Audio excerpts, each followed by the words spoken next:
کہ جب نبی علیہ الصلوۃ والسلام کے ساتھ ایسی محبت ہے تو پھر اس کی ایک علامت یہ بھی ہے کہ کثرت الصلاۃ والسلام علیہ، نبی علیہ الصلوۃ والسلام کے اوپر کثرت سے صلاۃ والسلام پڑھنا، درود شریف پڑھنا۔ چنانچہ قرآن مجید میں اللہ تعالیٰ ارشاد فرماتے ہیں ان اللہ و ملائکتہ یصلون علی النبی یا ایھا الذین آمنوا صلوا علیہ وسلموا تسلیما۔ تو ہم بھی کثرت سے درود شریف پڑھیں، اللہم صلی علی سیدنا محمد وعلی آل سیدنا محمد وبارک وسلم۔ سید القراء ابن کعب رضی اللہ عنہ نبی علیہ السلام کی خدمت میں حاضر ہوئے، اے اللہ کے حبیب صلی اللہ علیہ وسلم، میں آپ پر تیسرا حصہ اپنے وقت کا درود شریف پڑھنے میں لگا دوں؟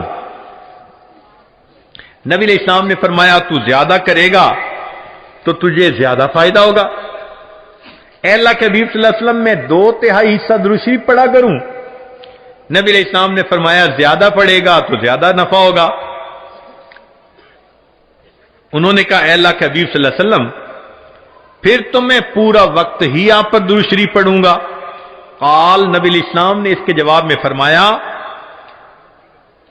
کہ اذن یغفر ذنبک وتکفی ہمک، اگر تو ہر وقت مجھ پر درود شریف پڑھے گا اللہ پھر تیرے سب گناہوں کو معاف کر دیں گے اور تیرے تمام غموں کو اللہ ختم فرما دیں گے۔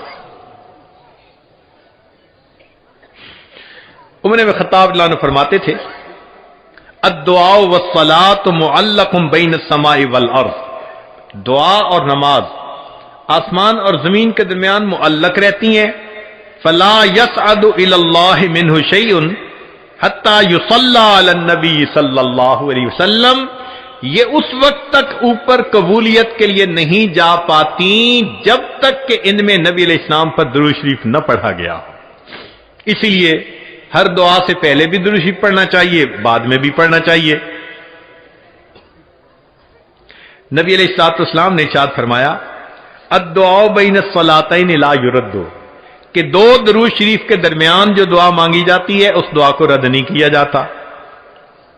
ایک حدیث مبارکہ میں نبی علیہ السلام نے فرمایا من صلی علی فی کتاب لم تزل الملائکۃ تستغفر له ما دام اسمی فی ذلک الکتاب، اگر کوئی بندہ لکھ رہا ہو اور لکھتے ہوئے نبی علیہ الصلوۃ والسلام کا نام نامی اس میں گرامی آ جائے اور وہ نام نامی اس میں گرامی کے ساتھ صلی اللہ علیہ وسلم لکھے، تو نبی علیہ السلام نے فرمایا جب تک اس کتاب میں میرے نام کے ساتھ یہ درود شریف لکھا رہے گا اس وقت تک ایک فرشتہ اس کے لیے استغفار کرتا رہے گا۔ اللہ اکبر کبیرہ۔ ابن مسعود رضی اللہ عنہ فرماتے ہیں کہ نبی علیہ السلام نے فرمایا اول الناس بی یوم القیامہ اکثرہم علی صلاۃ، کہ جو بندہ مجھ پر سب سے زیادہ درود شریف پڑھتا ہوگا وہ پھر قیامت کے دن میرے سب سے زیادہ قریب بھی وہی بندہ ہوگا۔ ابوبکر صدیق رضی اللہ عنہ نے ایک عجیب بات فرمائی، فرماتے تھے کہ الصلاۃ علی النبی امحق للذنوب من الماء البارد للنار، کہ جس طرح ٹھنڈا پانی آگ کو جلدی بجھا دیتا ہے، درود شریف کا پڑھنا انسان کے گناہوں کو اس سے بھی جلدی بجھا دیتا ہے۔ تو درود شریف پڑھنے سے انسان کے گناہ مٹا دیے جاتے ہیں۔ ابو ہریرہ رضی اللہ عنہ فرماتے ہیں کہ نبی علیہ السلام نے فرمایا من نسی الصلاۃ علی نسی طریق الجنہ، جو مجھ پر درود شریف پڑھنا بھول گیا وہ جنت کا راستہ ہی بھول گیا۔ علی رضی اللہ عنہ نے ایک خوبصورت بات کہی، فرماتے تھے واللہ، اللہ کی قسم، اب دیکھیے اللہ کی قسم کھا کے بات کر رہے ہیں، واللہ لولا ما ذکر اللہ ورسولہ فی فضل التسبیح والتکبیر والتحلیل والتحمید لجعلت کل انفاسی صلاۃ علی رسول اللہ صلی اللہ علیہ وسلم، اگر اللہ اور اس کے رسول صلی اللہ علیہ وسلم نے تسبیح، تحمید، تکبیر کے فضائل بیان نہ فرمائے ہوتے تو میں اپنی زندگی کے ہر سانس کو درود شریف پڑھنے میں ہی خرچ کر دیتا. ایک اور حدیث مبارکہ سنیے. نبی علیہ الصلوۃ والسلام کے ساتھ صدیق اکبر بیٹھے ہوئے ہیں. ایک نوجوان آیا, نبی علیہ السلام نے اسے اپنے اور صدیق اکبر کے درمیان بٹھا دیا. پھر فرمایا کہ ابو بکر, میں نے تیرے اور اپنے درمیان اس کو بٹھا دیا, اس بات پہ حیرت تو ہوئی ہوگی. اللہ کے نبی صلی اللہ علیہ وسلم بڑی حیرت ہو رہی ہے. فرمایا ان ھذا الفتى یصلی علی صلاۃ ما یصلیھا علی احد من امتی, میرا یہ نوجوان امتی پر ایسا درود شریف پڑھتا ہے کہ جو درود شریف میری امت میں سے کوئی دوسرا مجھ پر نہیں پڑھتا, اس کی وجہ سے میں نے اس کو اپنے قریب بٹھایا. پھر نبی علیہ السلام نے بتایا کہ وہ کیا درود شریف پڑھتا تھا. اللہم صلی علی محمد عدد من صلی علیہ وصلی علی محمد عدد من لم یصلی علیہ وصلی علی محمد کما امرت بالصلاۃ علیہ وصلی علی محمد کما تحب ان یصلی علیہ وصلی علی محمد کما ینبغی ان یصلی علیہ. چنانچہ ہمارے اکابر علماء دیوبند نے باقاعدہ تفصیل لکھی ہے کہ کس کس موقع پر درود شریف پڑھنا چاہیے. دخول المسجد والخروج منہ, مسجد میں داخل ہوتے ہوئے یا مسجد سے نکلتے ہوئے درود شریف پڑھنا چاہیے. والتشہد, التحیات میں بھی درود شریف سب پڑھتے ہیں. ورؤیت المساجد, جب مسجد پر نظر پڑے تو اس وقت بھی درود شریف پڑھنا چاہیے. دخول الاسواق, بازار میں داخل ہوتے ہوئے درود شریف پڑھے. دخول البیت والخروج منہ, گھر میں داخل ہوتے ہوئے گھر سے نکلتے ہوئے بھی درود شریف پڑھنا چاہیے. نسیان الحاجہ, اگر بندہ کوئی بات بھول جائے, چیز رکھ کے بھول جائے, بات بھول جائے, اس وقت بھی نبی علیہ السلام پر درود شریف پڑھنا چاہیے. وقت الفقر, تنگ دستی کے وقت میں بھی درود شریف پڑھے. فی البدایت فی العلم, اور جب کتاب پڑھنے بیٹھے اس وقت بھی درود شریف پڑھے. فی البدایت فی الخطب, جب خطبہ دینا ہو, بیان کرنا ہو تو بھی درود شریف پڑھے. والانتہاء من مجالس العلم, جب علم کی مجلس کا اختتام ہو تو بھی درود شریف پڑھے. فی لقاء الاخوان, دو مسلمان بھائی آپس میں ملیں تو بھی درود شریف پڑھیں.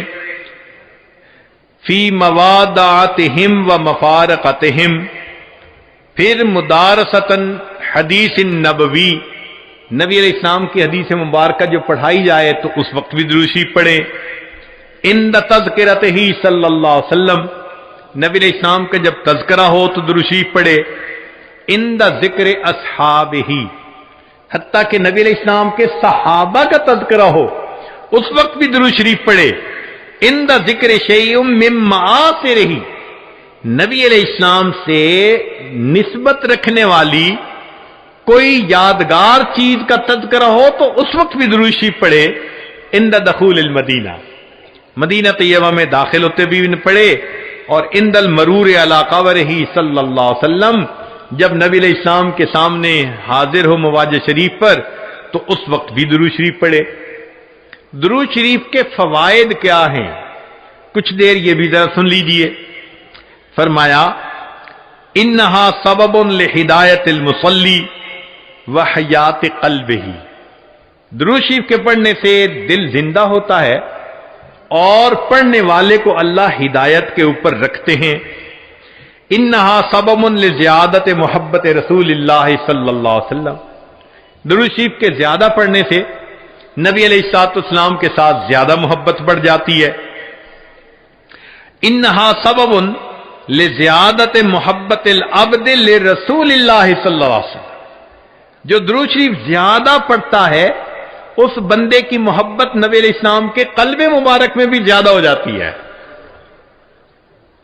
انہا سبب قرب العبد من ربہ یوم القیامہ, درود شریف کا زیادہ پڑھنا قیامت کے دن اللہ رب العزت کے قرب کا سبب بنتا ہے.